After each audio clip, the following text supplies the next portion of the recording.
మొత్తానికి రింకు సింగ్ అయితే కంబ్యాక్ ఇచ్చాడు తన హాఫ్ సెంచరీతో. కేకేఆర్ వర్సెస్ ఆర్ఆర్ మ్యాచ్లో జరిగిన టాప్ 5 మూమెంట్స్ ఏంటో తెలుసుకుందాం పదండి.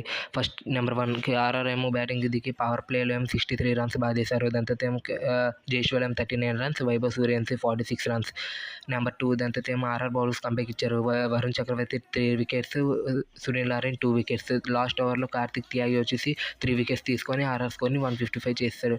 నెంబర్ 3 దాంతో ఏమో ఫస్ట్ బాల్లోనే జోఫ్రా ఆర్చర్ టీమ్స్ ఎఫర్ట్కి అవుట్ చేశారు. సెకండ్ ఓవర్లో ఏమో రహానే కూడా అవుట్ అయిపోయాడు, డక్అవుట్. దాంతో రఘువంశీ అయితే 10 రన్స్కి అవుట్ అయిపోయాడు. నెంబర్ 4 దాంతో ఏమో Cameron Green 27 runs, Rovman Powell 23 runs, Ravindra Jadeja 2 wickets తీసుకొని కేకేఆర్ స్కోర్ని 85 ఫర్ 6. నెంబర్ 5 దాంతో ఏమో రింకు సింగ్ ఎంట్రీ ఇచ్చేసి అంకుల్ రాయ్, రింకు సింగ్ కలిపి 76 రన్స్, 37 బాల్స్లో మంచి పార్ట్నర్షిప్ చేశారు. దాంతో రింకు సింగ్ క్యాచ్ డ్రాప్ చేశారు. 6 బాల్స్ అంకుల్ రాయ్ 29 రన్స్, రింకు సింగ్ అయితే 53 రన్స్ 34 బాల్స్లో. లాస్ట్ ఓవర్లో అయితే ఒక 6, 2 4లతో కలిపి మ్యాచ్ని గెలిపించేశారు.